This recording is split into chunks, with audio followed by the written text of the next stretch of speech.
Hey there, sorry here. So finally getting around to working towards a rank 1 clear against the Harpy of Unknown Origin. Yeah, it just hasn't been at the top of my priority list. You know, struggling to find the motivation really to even get in here, which kind of says something about the state of the game, I think. Maybe it's just me. But anyways, I don't want to get on a soapbox here. Let's just get straight to it. So similar to last Clash, people seem to enjoy the video that I put out where I was doing like my damage test team, you know, sort of explaining my process for how I work towards a rank 1 clear in Clash of Wills. So I'm going to again demonstrate my my damage test team. And just, you know, this is the team that I'm hoping will get me a rank 1 clear, and based on the damage test and survival test, I think I should be able to manage it. So for this damage test scenario, I'm just turning on the Defense and Spirit mods, Elemental Resist, Attack and Mag, Defense and Spirit, Enemy Elemental Resist, and the Chain modifier. So I'm leaving off the HP lock, because if you saw my damage test clear last time, you know that the intent is just to kill the boss with my biggest burst, right? I just want to see what my biggest burst looks like.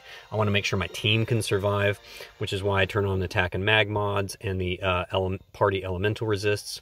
But I leave off the HP mods and the HP lock because I want to just kill the boss and be done with it, you know, on my burst turn, right? And so that's why these modifiers are on are all on here. Now, apparently the chain damage modifier is bugged, and instead of decreasing your damage cap, it actually increases your damage cap. There have been some demonstrations of this on the Reddit, the Brave Exvius Reddit, showing that the damage actually increases when you turn on that modifier. So, you know, it wouldn't be a cow without tons of bugs. You've probably seen countless videos now, like when the boss snorts your magic tank continues to cover and take 0 damage. That's another, I mean, clearly a bug. But yeah, so I don't know.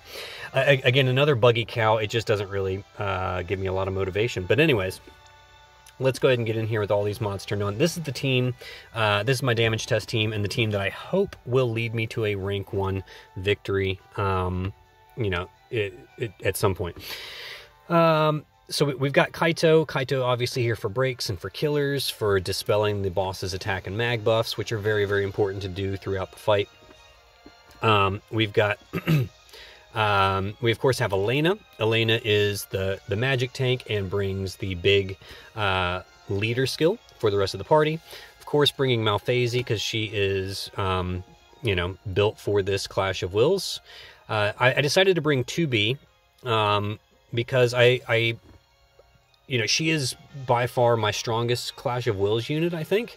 And so, you know, we can use physical damage dealers on turns 3, 6, and 9. And then I have Kaito, so if I needed to remove the defense buff to do more damage on a specific turn, I could do that. So I'm bringing 2B because she's really, really strong, as we will see in the damage test.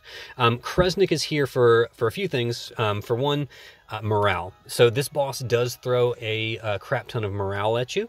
And so you do have to sort of fight against the boss's morale generation, and Kresnik is fantastic at that. There are obviously better options, like Melissa is objectively a better option than Kresnik, but my Melissa is only EX2, so I wouldn't be able to make that work. All right, so Kresnik it is. Sylvie is another good option, but I think Kresnik actually still beats Sylvie in morale generation. I might still end up swapping Kresnik for Sylvie when I go for my rank 1 clear, because Sylvie just has a lot of other good support and utility skills, but I'm going to try to get away with it with just using Kresnik and not using Sylvie. We'll see. We'll see. For the damage test, Kresnik is fine. And then, of course, Olive just being a strong physical mage, and this fight definitely prefers physical mages, so you know that I figured Olive will be a good choice here. Let's take a quick look at the gear. So Kaito in his normal form has the Empress's Rod and the Treasure Memorial Ring. That's for that turn 1 morale fill. All right, the rest of the gear in this form is pretty irrelevant, but you do want to make sure he's 100% evade. And that's, you know, that's more just in case we do get snorted for some reason, but I don't intend to get snorted before the burst turn. You could, and I'll explain where you could do push a threshold to get snorted, in which case it's a good idea to have the rest of your team at the very least 50% evasion, because Kaito is going to do a 50% accuracy reduction. So that just makes sure nobody takes any physical damage. In his Brave Shift form, I didn't really go crazy on damage, because he's really not here for damage. Like, Kaito's damage is so irrelevant these days. He's really just here for all of his utility. Like, yeah, I didn't even really bother to gear him very well here. You see, he doesn't even have any bird killers, so yeah, he's really just here as a support unit, not as a damage dealer. All right, Elena, in her normal form, obviously, you know, you want to try and bulk her up with HP and Spirit as much as you can. But the bigger issue is wind resist. You want to make sure she has lots of wind resist, because the wind damage is the potentially the strongest damage that she will encounter during the fight. And if you have a, you know, if you're not going up and you know, bulking up against that big wind imperil that the boss is going to throw at you, then you could be in trouble. So this is after the 100% elemental resist reduction. So you see it's got 210% wind resist left. So that means I built her for 310 wind resistance. Okay. And here's the gear that we use to get that. Nothing too fancy. Luca's Valentine recipe is great because it's 40% HP Spirit and 60% wind. Priest's Vengeance, that's from the cow shop last season, which is great. Winged Heart is fantastic because it also does 60% wind resist. Obviously, she's got her own vision card. All right. And then in her Brave Shift form, I did build her for damage, but also we don't want to forget the wind resist in this build either. And so Rider's Armor, that's Folan's STMR, which does 80% wind resist. All right. So she has 220 in this form. Okay, just to make sure she doesn't take too much wind damage, and that's mainly on turn 5, because she's not going to be in her Brave Shift form until turn 5, when we're setting up for our big burst on turn 6. All right, so you see, yeah, I went all out on wind resist here. We're not really concerned about killers or anything, because we want to just make sure that she can survive while she's in her Brave Shift form. That's the most important thing, because as you can see, her HP is much lower. She has like no HP passives in her Brave Shift form, which is, I don't know if that was an oversight from Gumi or if that was intentional, but yeah, it means she's going to be a little squishier in her Brave Shift form, so you got to be careful there. So she does still have 125% Avian. That's from having Telcher Sylphid Esper. And then 200 Demon, 200 Fairy innately. Okay. All right, so Malphase, in her normal form, you don't really have to worry so much about her normal form. She's not here to do damage in her normal form, but I just went ahead and just threw basically the same gear on both forms, just for ease of building. All right, so in her Brave Shift form, that's where we're going to be doing our damage. As you can see, pretty much all the same gear. Her own vision card. If you have a better vision card, obviously slot that in. And she is capped on everything. Bird, Demon, and Fairy. 300% LB damage. She's good to go. She's got 50% physical evasion, which she gets at EX2. If you do not have an EX2 Malphase, you'll need to give her some physical evasion. And again, that's only if you're going to push the threshold without killing the boss. Okay. All right. So 2B, we've, again, you know, just a high damage build here. Magister's Ring for Chain Cat boost, Ruler's Chainmail. And then, yeah, just try and get her killers up as much as you can. I don't think she's capped on killers. No, 250 Avian, 225 Demon, 300 Fairy. Okay, so she's not quite fully capped on everything. But that's okay. I'm not too worried about it.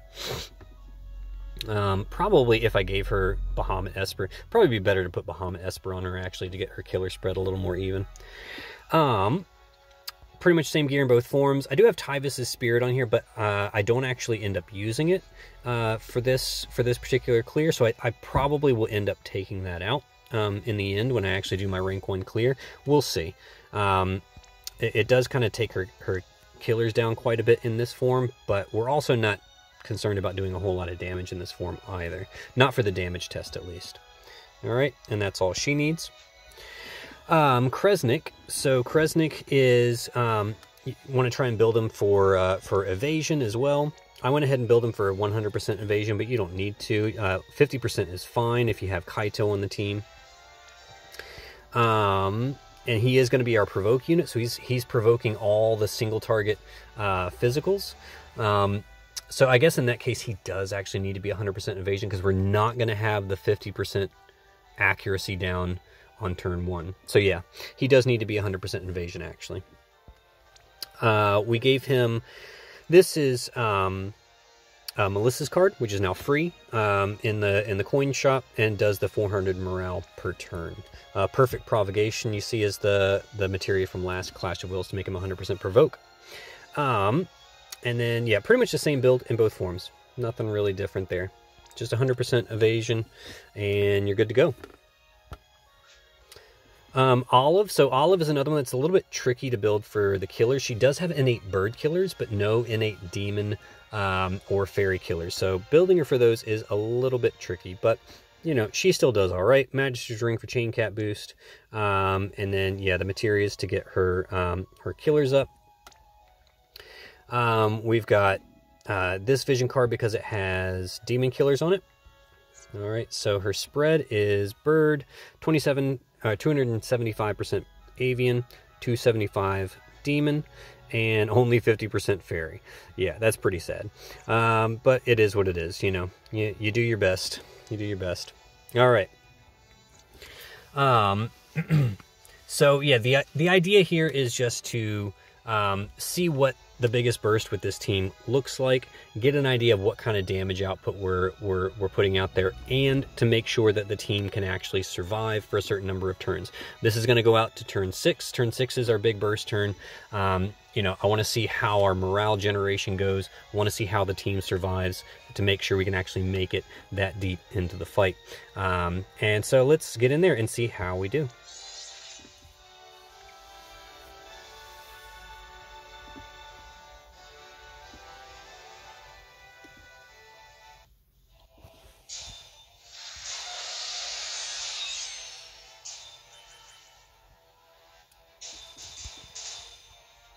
All right, so Kaito can go ahead and shift. So he's done his job in the normal form. He can do Crashing Wave, Deep Submersion, Deep Stabilizing. Okay, so Crashing Wave obviously does the breaks, but more importantly gets rid of the attack and mag buff on the boss. Okay, before we do that, because we want to go ahead and just hit the boss with its weakness as much as we can, Inaroga, as the crow flies for the wind in peril, and just double rapid peck.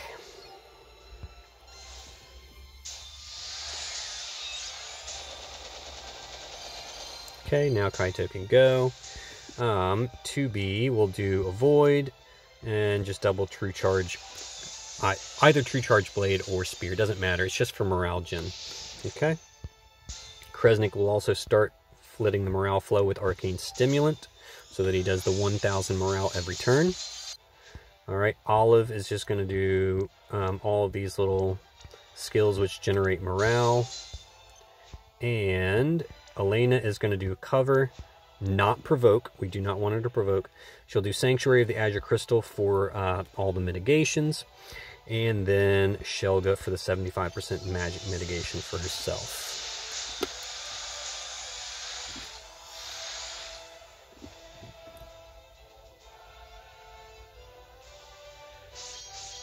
Okay, so the boss on the first turn does a whole heap of single target physicals with no accuracy, hence the evade provoke unit. All right, and then she'll do some magic attacks.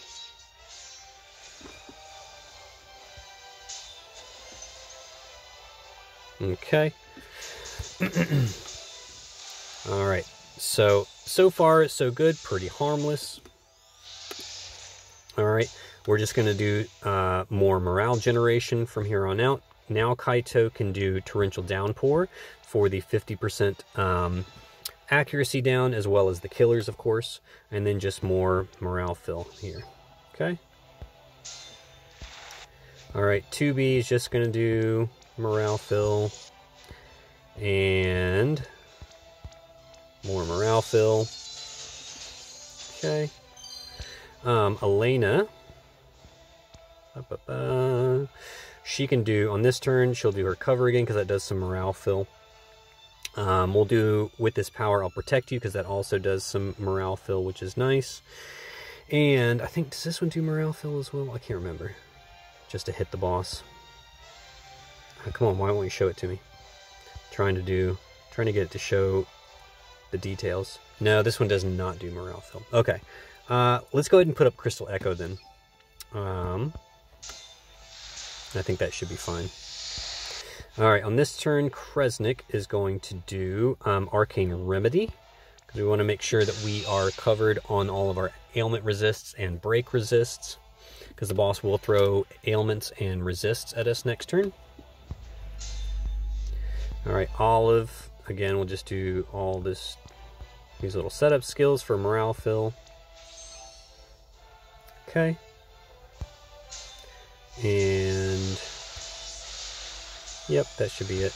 Don't think there's anything else she needs to do. I wish she had Bar Erosia. Like, I'm a little miffed that she doesn't, but yeah, you know, it is what it is, right? Only so much we can do there. Okay, so yeah, we'll just do Quad Rapid Peck just for morale fill.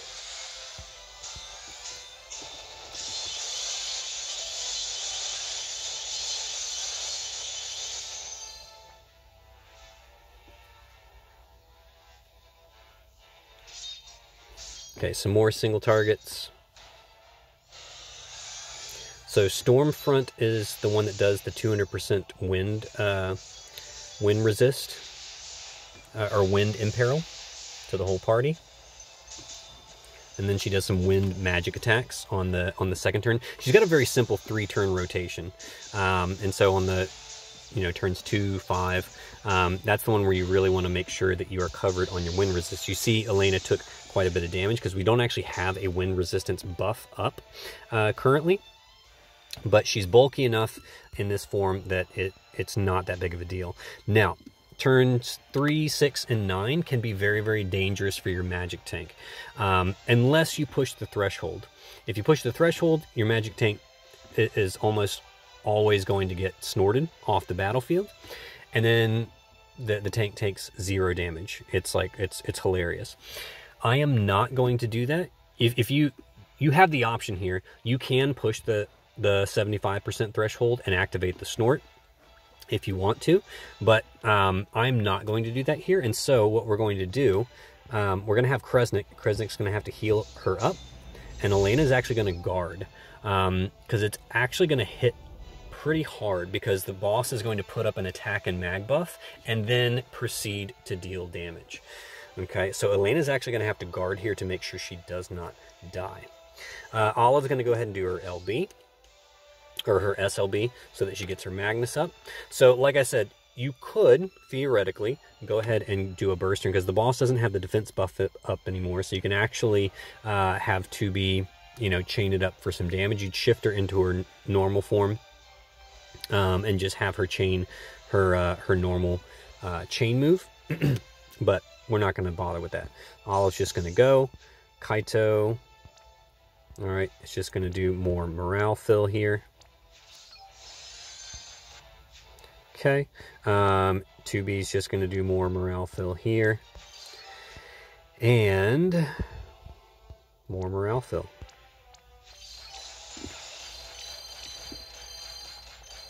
All right, actually, let's see.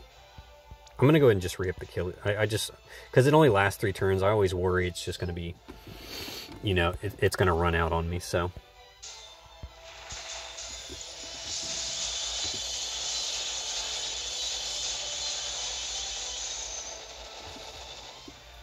Okay.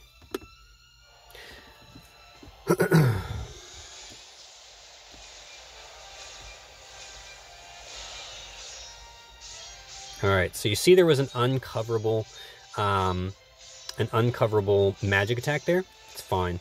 The damage is very minimal. All right, and you see Elena did just fine. If she hadn't been guarding, there is a chance she would have died. She probably would have still survived, but I found that guarding on that turn pretty much guarantees she survives every time. All right, now she needs to do her normal form LB so that she maintains all of the mitigations on herself. Kaito is going to do... Kaito's going to shift. Actually, wait a minute. I think his normal attack does it too, doesn't it? Is his normal attack? I need to actually check something. I'm pretty sure his normal attack does a perfect dispel. Yeah. Okay. Yeah, I'm just going to do his normal attack. That way I can use his LB on the burst turn. In previous runs, I actually shifted it to his normal form LB and used that because it has a perfect dispel. But on this turn, yeah, we have to get rid of the boss's attack and mag buff to make sure that Elena doesn't take too much damage. Okay, so there we go. We got rid of that. Perfect. Everything else is still around. Okay, Elena can do her normal form LB. All right, Kresnik is going to do all these little skills here, just for morale generation. All right, 2B is going to do her bracelets at LB because we're going to get ready to set up for our burst turn. So we're going to go ahead and make sure we re-imbue everybody. We're going to do... sorry, we're not doing that. Because we're about to do that right now with Strong Tailwinds. So we're going to use Strong Tailwinds, which is the ramping amp. This is only active in Clash of Wills, unfortunately, but you know, it is what it is. So this means our party 100% amp will be active on turn 6 for the burst. Okay, and then just, yeah, rapid peck. All right, Olive can just, yeah, again, do all these like little setup skills here just for generating morale. And that should be good. Okay. We'll go ahead and do some buffs here for everybody just to help generate some more morale. We're going to save that Enduring Will for next turn. Okay. And yeah, I think we should be good there. And again, I'm not trying to do too much damage because I don't want to push any thresholds before I do my burst.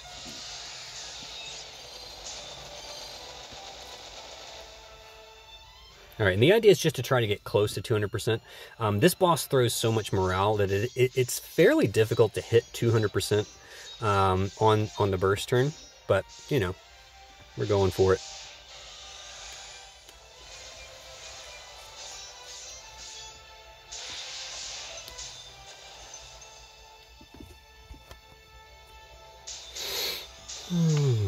Okay. All right, so now we can shift. All right, we'll do Grace of Procyon, Blessing of Sirius, just to make sure that LB is full. And what else should she do here? I guess just hit the boss, huh? We don't really need to do Judgment of Beetlejuice. Okay. Kaito. We can now do Deadly Stream and Natural Flux. And we'll do that just for the killers, because I'm pretty sure, I mean, for the morale fill, because I'm pretty sure we should still have our killers up for 2 more turns. Boost damage against... Oh, is it really only 1 turn? Okay. Yep. So, never mind. We got to do Torrential Downpour, Deadly Stream, Natural Flux. Okay. 2B is going to do Supreme Support just to fill up her LB. Also does some morale fill. We'll do a Void, True Charge Blade. Kresnik on this turn, we're going to do Medical Mastery, just because there's a chance that there is a chance that Elena will still die on this turn, just because she's a bit squishier in this form. So Medical Mastery for the re-raise, Medicinal Potion, and medicinal antioxidant. Okay. We'll do all of these little morale skills. Make sure you do Sky, Sea, and Shooter for the bird killer. End on Fire, Cannon, Fire. Okay, Malphasia is finally going to shift to her Brave Shift form. Okay. And we'll do, let's see, what do we do here? We do Murderous Mob for the Imperil field. We're going to do Avian Rancor, all right, because we don't have any bird killer for the party, but Kaito takes care of Demon and Fairy, so now we have a bird killer. We're going to do Skilled Scavengers for the mod boost to her LB, and then end with Fleet Wing Flyers, because this is her 150 amp with the mag store. Okay, and we should be good to go with that. We'll do the attack and mag, and the wind buff for the party. All right, so yeah, she should be good. So even if the boss does the 200% wind imperil, we should be good. All right. So I think that's what we want to do here, if I'm not mistaken. Yep, I think we should be good. Hopefully I haven't messed anything up.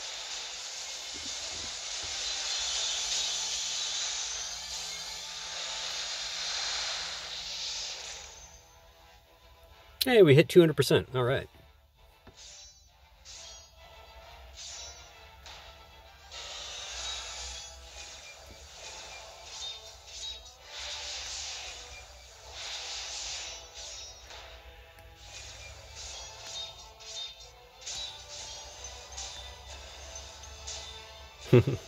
Yeah, there's Kresnik countering with Holy there. All right. It's been a long time since I've used Ring of the Lucia, you know? It used to be like a highly coveted TMR back in the day. All right, so we're ready for our big burst. Let's see how we do. Okay. We've got lots of LBs going here. Yep, so we've got all this. Yeah, basically just everybody does LBs. Kresnik doesn't really have much to do. Now, you know, I do realize that this team is definitely not optimized because we don't actually have like a good party LB damage buff. And so everyone's just kind of relying on their own LB damage buffs, which aren't always that great. And so that's one of those times where it honestly might be better to bring Sylvie in place of Kresnik. But, you know, this boss is dumb enough that I think I can get away with doing Kresnik. We'll see. But he does have this one skill that does, what is it? Oh, no, it doesn't even, only 100%. That's hilarious. All right, well, you know what? It's kind of silly, but we'll do it anyways. Just for morale fill. Just to make sure that, you know, you've hit that morale requirement. So this should be a perfect score at the 255% bonus level, and that's, you know, that's sort of the idea, right? Okay, so I'm going to send Tubi and Kaito. I'll let them ramp the chain. I'll then send Elena and Olive and Malphasie. Okay. Oh, don't forget defense and spirit buff, because again, we don't have any other buffer on the party. It's kind of silly, but yeah. All right, let's get her done. See how we do. Just to make sure, just to show you, the boss doesn't have any kind of buffs or anything on turn 6. Perfectly fine. Good to go. We've got all of our killers in place, ready to rock and roll. Okay, let's do it.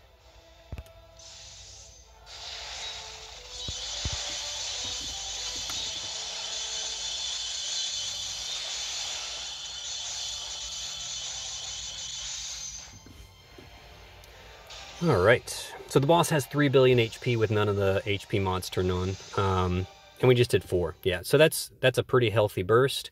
You know, that feels pretty good to me. So what that tells me is that I could probably set up a burst turn somewhere after the 50% threshold during my rank 1 clear to just like finish off the boss. So I think my approach is going to be, you know, just whittling the boss down to the 50% threshold. You know, push that threshold at 50%, get it down to like, you know, 40%, and then just boom, do that big old burst, that huge burst right there, and just finish the boss off. That's sort of my game plan. I don't know if that's how it's actually going to work out. We're going to find out. But yeah, there's your perfect score at 255% bonus. And here's the spread. Yep, 2B and Malphasy taking it away. Olive, you know, if Olive had any Fairy Killer in her kit, she'd probably be right up there with Malphasy and 2B. Honestly, it's like, it's pretty impressive that she's still doing that much damage without any innate Fairy Killers. But yeah, you know, Elena doing decent there with 600 million. You know, she's not really here for damage, but on the burst turn, she definitely can contribute. Kaito obviously doing next to nothing. So yeah, Malphasy and 2B obviously taking that one away as they should. Two very, very strong units in Clash of Wills. So hopefully this was helpful to you guys. I'm hoping I'll get out a rank 1 clear maybe later today or tomorrow. We'll just see how it goes. So thank you so much for following me, and I will see you on the other side.